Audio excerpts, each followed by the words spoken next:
자, 오늘부터는 성경의 아주 중요한 인물별로 말씀을 한번 나누겠습니다. 첫 번째 이제 창세기에는 8사람에 대한 이야기가 쭉 기록되어 있습니다. 첫 번째는 아담이죠. 아담. 우리는 아담 안에서 무엇을 볼 수 있을까? 우리는 아담을 통해서 하나님의 구속이 무엇인가를 정확하게 볼 수 있습니다. 그래서 우리 하나님의 구속이 무엇인가? 실제로 아담이 놀랍게 창조되었지만 뱀의 미혹을 받고 선악과를 먹음으로 타락을 하게 됩니다. 아담과 하와가 타락하자마자 그는 즉시 우리가 하나님께 범죄했구나, 하나님 계명을 어겼구나, 그뿐만 아니라 이제 그 결과 우리는 죽는구나, 그것을 아주 깊이 느끼게 됩니다. 그래서 그 두려움이 마음에 들어오고 양심의 가책이 느껴지니까 그들이 부끄러움을 보게 됩니다.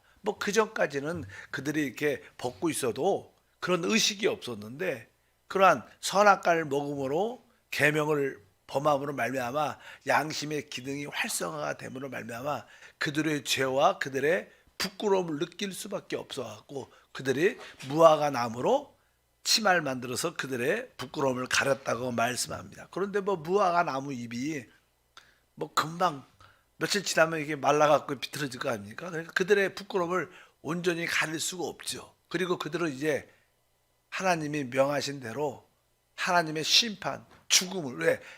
선악과를 먹지 말라, 먹으면 반드시 죽는다, 그렇기 때문에 이제 죽음을 기다리고 있는 거예요. 죽음을 기다리고 있었는데 이제 주님이 하나님이 그를 찾아오시죠.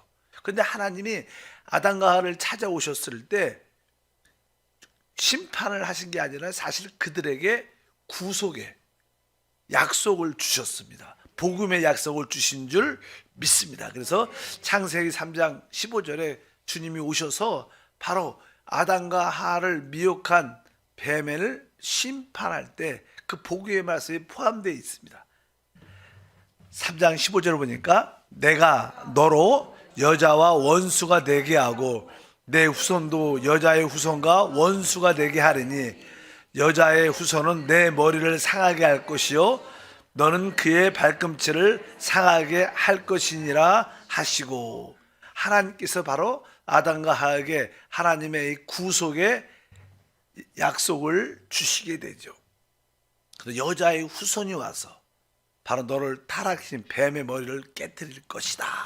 여자의 후손이 와서, 여자의 씨로 바로 와서 뱀의 머리를 깨뜨릴 것이다. 그런 하나님의 구속의 약속의 말씀을 받게 됩니다. 그래서 이제 그 전까지만 해도 실제로 아담과 하와는, 우리 사람은 이 구속이란 그런 단어가 필요가 없었죠. 사실 그냥 하나님의 생명나무를 우리 안에 모든 것을 받아들이면 하나님의 뜻과 목적을 이루면서 누림을 갖게 있었는데, 선악을 먹기 때문에 이제 그들은 타락했기 때문에 구속의 피가 필요하게 된 겁니다. 그래서 이 구속은 영원전에도 예지와 예견에 따라서 예비된 것이지만, 사실 이 구속은 하나님 목적을 좌절시켰지만 그 구속을 통해서 하나님의 목적을 이룰 수 있는 놀라운 일들이 됐습니다. 그래서 아담과 하와는 바로 이 복음의 말씀을 이렇게 받아들이게 됐습니다. 그래서 이 복음의 말씀을 받아들였던 즉시 여자의 후손이 와서 뱀의 머리를 깨뜨릴 것이다. 그러면 우리가 죽지 않고 살 수 있구나, 이 생각이 들었어요. 왜? 아담과 하와는 하나님의 죽음을 기다리고 있었는데 죽음을 주신 게 아니라 여자의 후손이 와서 뱀의 머리를 깨뜨릴 것이다 하니까 우리가 죽지 않고 사는구나. 그래서 이제 아담이 즉시 그 여자의 이름을 하와라고 부르게 되죠. 그래서 창세기 3장 20절부터 21절에 아담이 그의 아내의 이름을 하와라 불렀으니 그는 모든 산자의 어머니가 됨이더라. 야외 하나님이 아담과 그 아내를 위하여 가죽옷을 지어 입히시니라. 그러니까 복음을 들은 아담은 즉시 그 여자를 우리가 살았다, 우리가 지금 하나님의 심판 죽음을 기다리고 있었는데 죽지 않고 살았다, 그러니까 이게 정확하게 이 아담과 하와가 하나님의 복음을 어떻게 받아들이는 거죠. 야, 우리가 살았어. 그러니까 죽음을 기다렸다가 이제 하나님이 여자의 후손이 와서 뱀의 머리를 깨들 것이다. 그래서 우리가 살았다. 그래서 하하 이렇게 불렀다고 말씀입니다. 그리고 그들 앞에서 이제 21절에 그 아담과 아내를 위하여 가죽 옷을 지어 입히시나. 아마 뭐 아담과 하가 보는 데 앞에서 성경에 보면 아마 그게 어린 짐승이었지만 어린 양이었을 겁니다. 양을 그 앞에서 잡았죠. 여기 가죽 옷을 집어 입혔다는 것은 바로 가죽을 벗겨서 그들의 부끄러움을 가리려면 당연하게 주기 위해서 피 흘림이 있어야 되고, 그 결과 가죽 옷으로 그들을 부끄러움을 더, 아까 무화과 나무임은 오래 가지 못하지만 가죽 옷으로 그들의 부끄러움을, 하나님 앞에 설 수 있는 의로움을 주었습니다. 그래서 바로 우리가 여기서 가죽 옷은 바로 우리 그리스도를 예표하는 줄 믿습니다. 그래서 타락한 사람, 어떤 사람들도 하나님 앞에 다 벌거벗은 영적인 상태입니다. 그래서 사람이 벌거벗으면 쓰지 못, 부끄러움을 느끼게 돼요. 하나님 앞에 다 벌거벗은 존재이기 때문에 하나님 앞에 설 수 없습니다. 그런데 우리가 우리의 부끄러움을 이렇게 가릴 때 바로 그것이 바로 우리의 의가 되고 하나님 앞에 설 수 있는데, 바로 그 우리의 가죽 옷이요 우리가 의가 되시는 분이 바로 그리스도다. 그래서 우리의 신앙생활은 바로 그리스도로 옷을 입는 겁니다. 우리의 부끄러움을 가리는 거죠. 그래서 성경에 보면 계속 그리스도로 옷 입어라 이런 표현들이 기록되어 있습니다. 갈라디아서 3장 27절과 로마서 13장 14절을 보니까 누구든지 그리스도와 합하기 위하여 침례를 받은 자는 그리스도로 옷 입었느니라. 오직 주 예수 그리스도로 옷 입고 정욕을 위하여 육신의 일을 도모하지 말라. 여기 보니까 주 예수 그리스도로 옷 입어라. 바로 우리가 그리스도로 우리의 부끄러움을 가릴 때 하나님 앞에 설 수 있고 하나님 앞에 의를 얻게 될 줄 믿습니다. 그래서 하나님은 짐승의 가죽 옷으로 그들의 부끄러움을 그들이 보는 앞에서 가려주십니다. 이것은 다른 뜻이 아니라 바로 이 아까 말씀한 것처럼 그 짐승을 잡았다는 것은 피 흘림이 있었다는 것입니다. 그래서 바로 피 흘림을 통하여 하나님의 구속을 받게 되고 구원을 체험하는 일들이 기록되어 있습니다. 그래서 우리가 늘 어린 양의 피는 항상 바로 그 피 흘림을 통하여 우리를 가려주는 그리스도의 옷을 입는 길이 열린 겁니다. 그래서 계속 말하죠. 베드로전서 1장 18절과 20절에도 너희가 알거니와 너희 조상이 물려준 헛된 행실에서 대속함을 받은 것은 은이나 금같이 없어질 것으로 된 것이 아니요 오직 흠없고 점없는 어린 양 같은 그리스도의 보배로운 피로 된 것이니라. 그는 창세 전부터 미리 알린 바 되신 이니 이 말세에 너희를 위하여 나타내신 바 되었으니. 여기 보니까 어린 양 같은 그리스도의 보배로운 피로 됐다. 그분이 창세 전에 미리 어린 양의 구속의 피를 우리에게 주실 것을 이미 우리에게 보여줬다는 것입니다. 그래서 여기서 우리는 피 흘림을 통하여 구속을 우리 아담이 체험을 하게 되는구나. 그래서 우리는 아담 안에서 하나님의 구속의 길을 볼 수 있어요. 어떻게 우리가 구속받는가? 우리가 타락했지만 바로 우리의 어린 양이신 그리스도의 피를 통할 매며 우리가 구속받고 그분으로 우리가 우리의 부끄러움이 가려졌구나. 하나님 앞에 설 수 있는 그런 은혜가 우리 가운데 함께 할 줄 믿습니다. 바로 아담은 에덴 동산에서 이러한 하나님의 구속을 체험한 것을 분명히 알 수 있습니다. 그래서 아담이 이제 그 어린 양의 짐승의 옷으로 이게 옷 입었다. 이것은 다른 뜻이 아니라 그리스도 가죽 옷을 입었다는 뜻은 바로 그 가죽과 그가 서로 이렇게 연합 하나가 됐다는 뜻입니다. 그래서 항상 우리 성경에서 연합이라는 단어가 많이 나오는데 바로 우리가 이제 그리스도로 피로 말미암아 우리가 구속받고 주님과 우리가 연합됐다. 그래서 연합이라는 단어가 나옵니다. 그래서 가죽 옷을 생각하면 거기에 기본적으로 보배로운 피도 있지만 또 한편적으로 주님과 그 옷을 통해서 우리가 연합됐구나. 구속은 그런 것입니다. 바로 우리가 피로 제사함을 넘어서 주님과 우리가 연합된 것이 바로 하나님의 구속인 줄 믿습니다. 그래서 연합이라는 단어를 우리가 이해할 필요가 있습니다. 이것이 아담 안에서 하나님의 구속의 핵심적인 내용입니다. 그리고 나서 그냥 두 번째 사람이 나오죠. 두 번째 사람은 두 번째 그 자식을 낳는데 뭐 가인과 아벨을 낳는데 이 믿음의 길, 생명의 길을 간 사람들은 첫 번째 아담 안에서 구속을 볼 수 있고 두 번째는 아벨이라는 사람이 나와요. 아벨 안에서 우리는 하나님 앞에 어떻게 우리가 연락되는지, 하나님을 어떻게 경배하는 그런 길을 볼 수가 있다는 거예요. 아까 아담 안에서는 하나님의 구속의 길을 볼 수 있고 아벨 안에서는 하나님께 우리가 어떻게 연락되는지, 어떻게 하나님을 참으로 경배하는 그 길이 나타납니다. 아벨은 실제로 그냥 성경에 보면 하나님을 위한 삶을 살았어요. 하나님을 위해서 살았습니다. 왜냐하면 창세기 4장 2절에 기록되어 있습니다. 그가 또 가인의 아우 아벨을 낳았는데 아벨은 양치는 자였다. 양치는 자였다. 이렇게 말씀합니다. 그러니까 우리 아벨의 직업이 양을 치는 자였다. 근데 그 당시만 해도 우리가 알다시피 이 사람은 고기를 먹지 못합니다. 고기를 언제 먹냐면 이제 하나님의 그 전까지 노아 홍수 이후에 사람들에게 하나님이 고기를 먹도록 허락해 주세요. 그 전까지는 식물만 먹었어요. 근데 양을 키웠다는 것은 어떻게 보면 고기를 먹기 위해서 키운 게 아니에요. 양을 키우려면 뭐 하나님께 연락되기 위해서는 희생 제물의 피가 필요하고 또 한편적으로 그들의 부끄러움을 가려줄 가축이 필요한 거예요. 그러니까 이 하나님 앞에 설 수 있도록 피와 가축이 필요한데 이것은 뭐예요? 하나님을 위한 삶을, 하나님께 연락되는 삶을 살았다는 것입니다. 그래서 우리는 이제 구원받은 후에 우리가 어떻게 하나님께 연락되는 생활을 할 수 있는가? 그걸 위해서는 나의 삶의 모든 목적이 하나님을 위한 삶이 돼야 됩니다. 우리의 직업은 사실 영적으로 말하면 다 양치는 자입니다. 하나님을 위한, 하나님의 만족을 위한 그런 삶을 살아야 될 줄 믿습니다. 특별히 이 아벨은 이러한 직업의 삶의 의미, 직업을 가진 목적이 하나님을 위한 것이구나. 여러분들이 지금도 뭐 학생들이 공부하고 또 직장이나 사업장에서 일을 하고 또 결혼을 하는 이런 모든 일이 진짜 마음속 깊은 곳에 나는 아벨처럼 하나님을 위한 삶이다. 이런 확신이 있어야 돼요. 우리가 나 먹고 살려고 이런 생각하면 안 되고 나는 진짜 나의 직업은 양치는 자다. 하나님을 위한 삶이다.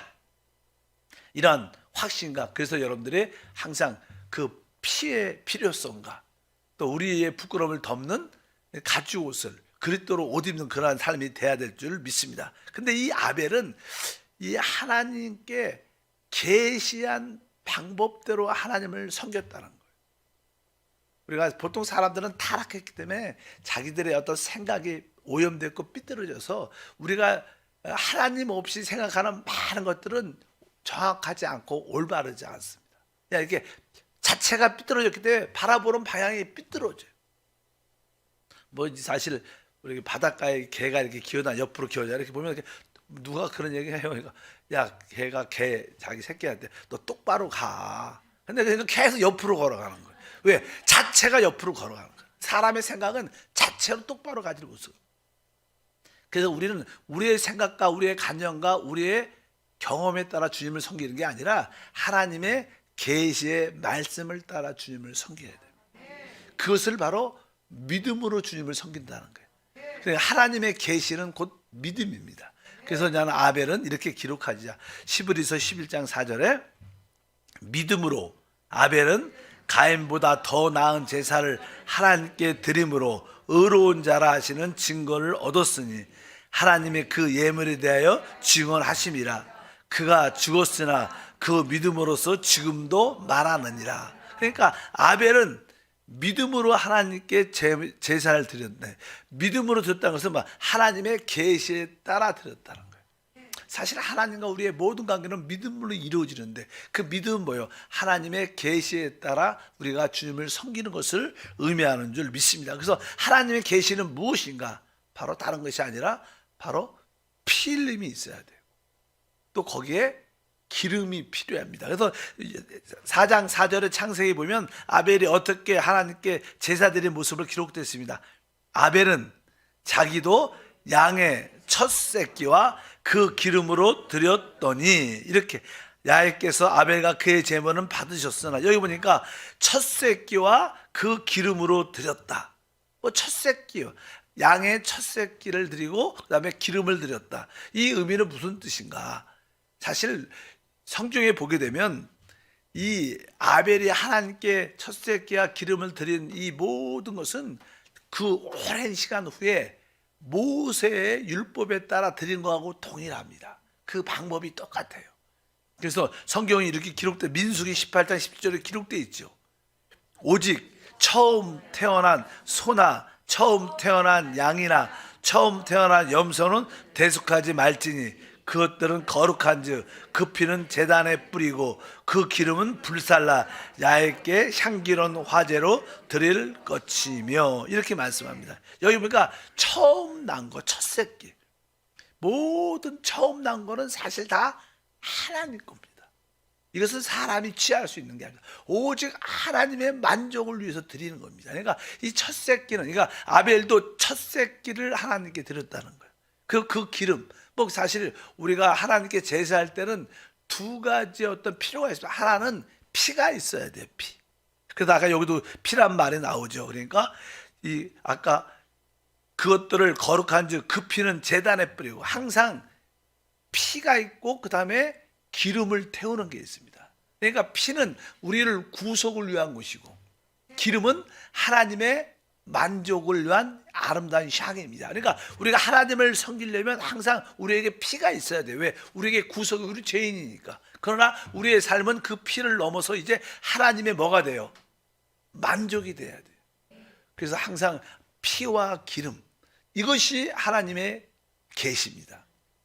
우리에게 그리스도의 피가 있어야 되고 또 그리스도로 말미암아 하나님께 참으로 만족을 드릴 때 그것이 참된 예배가 될 수 있는 줄 믿습니다. 그래서 아벨은 바로 하나님의 계시에 따라 예배를 드렸어요. 오늘도 우리가 하나님께 예배할 때마다 하나님 나에게 그리스도의 피가 필요함을 고백합니다. 또한 그 피로 덮여진 나의 모든 삶이 하나님의 만족이 되게 하소서. 근데 사실 하나님은 무엇을 만족하는가? 하나님이 만족하는 것은 오직 그리스도를 만족하죠. 오직, 그러니까 우리의 간증은 그리스도를 높이는 겁니다. 내가 만난 그리스도를 간증하고 내가 만난 그리스도를 증거할 때 하나님은 그것을 만족을 얻으십니다. 그러니까 우리의 모든 아벨 안에서 느낄 수 있는 것은 하나님께 연락되는 길은 바로 하나님의 계시예요.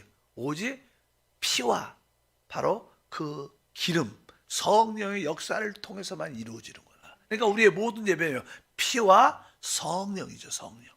오늘도 그 피와 성령을 따라 하나님을 섬길 때마다 우리에게 참된 누림과 축복이 함께할 줄 믿습니다. 바로 두 번째가 뭐야? 아벨 안에서 하나님께 연락되는 길, 피와 오직 기름인 성령 안에서만 예배드려야 된다. 그러니까 하나님은 영이시다.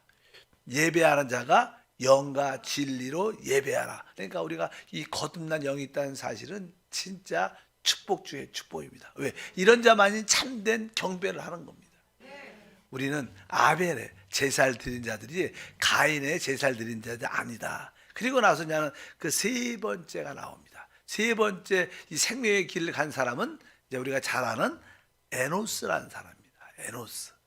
그래서 에노스에 대해서 이제는 창세기 4장 26절에 기록되어 있죠. 셋도 아들을 낳고 그 이름을 에노스라 하였으며 그때 사람들이 비로소 야훼의 이름을 불렀더라. 그러니까 이 3대에서 그러니까 아담, 뭐 이렇게 아벨, 그다음에 에노스 이러한 이 3대에서 이제 처음으로 주의 이름을 야훼의 이름을 불렀다. 원래 뭐 여호와란 뜻은 시브리 말로 주님이라는 뜻입니다. 우리가 할렐루야 아도나이 주님이라는 뜻, 주님.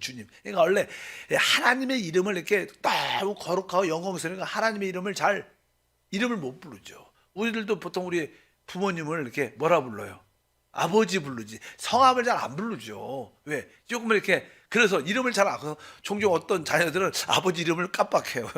우리 아버지 이름이 뭐더라? 이럴 수도 있어. 하여튼 아버지 이름을 잘 안 부르니까. 근데 나는 바로 이런 것처럼 사실 여호와란 뜻은 원래 주님이란 뜻입니다. 주님. 이 여호와란 뜻은 사실 하나님과 사람과의 관계에서 쓰는 이름이에요.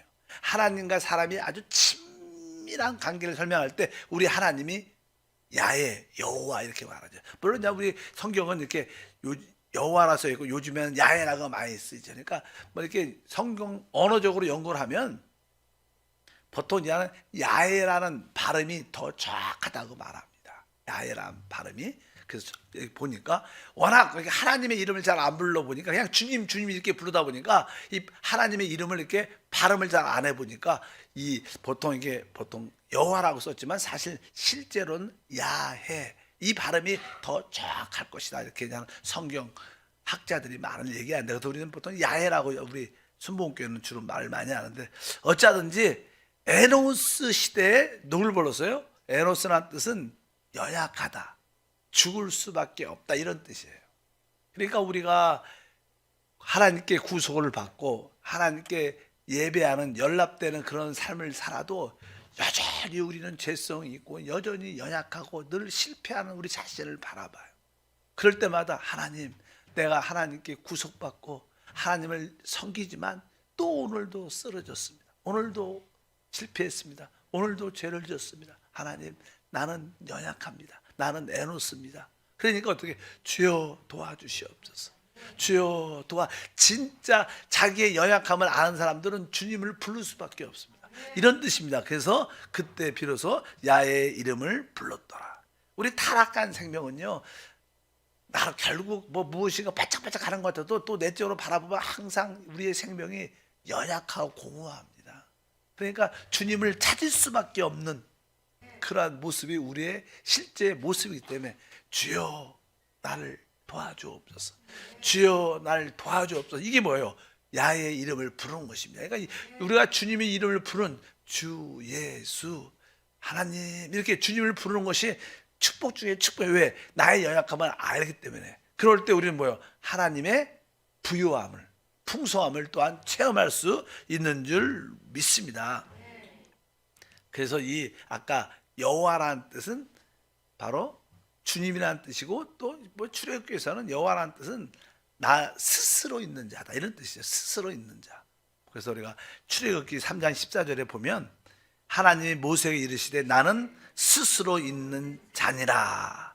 또 이르시되 너는 이스라엘 자손에게 같이 이르기를 스스로 있는 자가 스스로 있는 자 이것이 또 야훼 여호와라는 그런 뜻입니다. 그러니까 이것은 스스로 있는 자는 다른 말로 존재 동사 I am이란 I am that I am 나는 뭐뭐이다 한국말로 나는 뭐뭐이다 이런 뜻입니다. 여호와. 그러니까 사람에게 있어서 하나님은 모든 것이라는 거예요. 만약에 나에게 능력이 필요하다 그러면 내가 능력이다 이게 여호와라는 뜻이에요. 나에게 치유가 필요하다 그러면 하나님은 뭐예요? 내가 여호와다 내가 치유다. 그러니까 내가 뭐뭐이다 이것이 여호와라는 뜻입니다. 그러니까 우리는 하나님과 모든 관계가 하나님을 나의 모든 것을 체험하는 거예요. 지혜가 필요하다 그러면 하나님은 내가 지혜다 이렇게 말합니다. 그러니까 우리는 하나님이 필요한 것이지 다른 부성이 필요한 거 아닙니다. 하나님 안에 모든 것이 다 들어있다 이런 의미를 갖고 있습니다. 그래서 초대교회에 보면 이런 야훼의 이름을 불렀고 이렇게 구약에서는 야훼의 이름을 불렀지만 신약에서는 우리의 주님이 예수니까 예수 이름을 불렀다 이렇게 말을 하죠.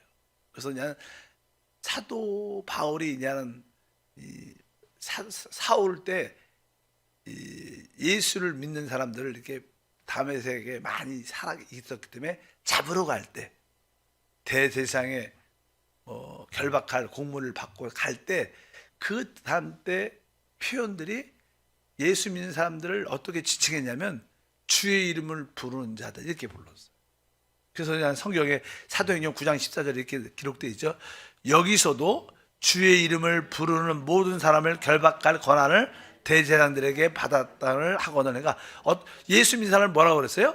그들은 주의 이름을 부르는 자들이다. 이렇게 왜? 그럼 만나면 인사하면 아마 주 예수 이렇게 불렀던 것 같아요. 우리는 그냥 할렐루야 이렇게 하잖아요. 그러니까 할렐루야보다는 어떻게 보면 그러니까 서로 어떻게 불렀어요? 주 예수 이렇게 아마 인사를 그렇게 해서 주의 이름을 불렀다 이렇게 소문이 난 것 같아요. 그 아예 또 고린도전서 1장 2절에도 기록되어 있습니다. 고린도에 있는 하나님의 교회 곧 그리스도 예수 안에서 거룩하여지고 성도라 부르심을 받은 자들에게 또 각 처에서 우리 주 곧 그들과 우리 주 대신 예수 그리스도의 이름을 부르는 모든 자들에게. 바로 이러한 편지를 쓸 때도 누구에게 편지를 써요? 예수 그리스도 이름을 부르는 모든 자에게. 내가 초대교회 성도들의 어떤 실행적인 모습 중에 하나는 주의 이름을 부르는 겁니다. 그래서 누구든지 주의 이름을 부르면 구원을 받는다. 그래서 사실 우리가 자기의 연약함을 깨달을 때마다 주 예수 나는 에노스입니다. 연약하지만 주님을 부를 때마다 주님의 부유함을 누립니다. 바로 그런 의미에서 세 번째 에녹 안에서 하나님의 부유함을 체험하는 길인 주의 이름을 부르는 것을 볼 수 있다. 그렇게 나옵니다. 그 다음에 이제 하는 사람이 에녹이라는 사람이에요. 뭐 에녹은 뇌이라고. 아까 아담 안에서 하나님의 구속을 볼 수 있고, 그 다음에 아벨 안에서 하나님께 어떻게 연합되는, 어떻게 하나님을 예배하는 길을 볼 수 있어요. 또 우리 에노스 안에서 바로 하나님의 부유함을 체험하는 길인 주님을 부르는 길을 볼 수 있습니다. 바로 이것이 바로 우리의 신앙의 어떤 단계들을 의미하는 줄 믿습니다. 하나님 감사합니다. 다시 한번 성경에 나오는 믿음의 사람들의 생명의 길을 우리가 따라갈 수 있도록 은혜를 더해 주시옵소서. 아담 안에서 하나님의 구속을 보고 그 구속을 체험하며 아벨 안에서 참된 예배드리는 길을 보게 도와주시고, 에노스 안에서 우리가 연약함을 느낄 때마다 주의 이름으로 부름으로 하나님의 풍성함을 체험케 하옵소서. 오늘도 이 생명의 믿음의 길을 가게 도와주시옵소서. 예수 이름으로 기도합나이다. 아멘.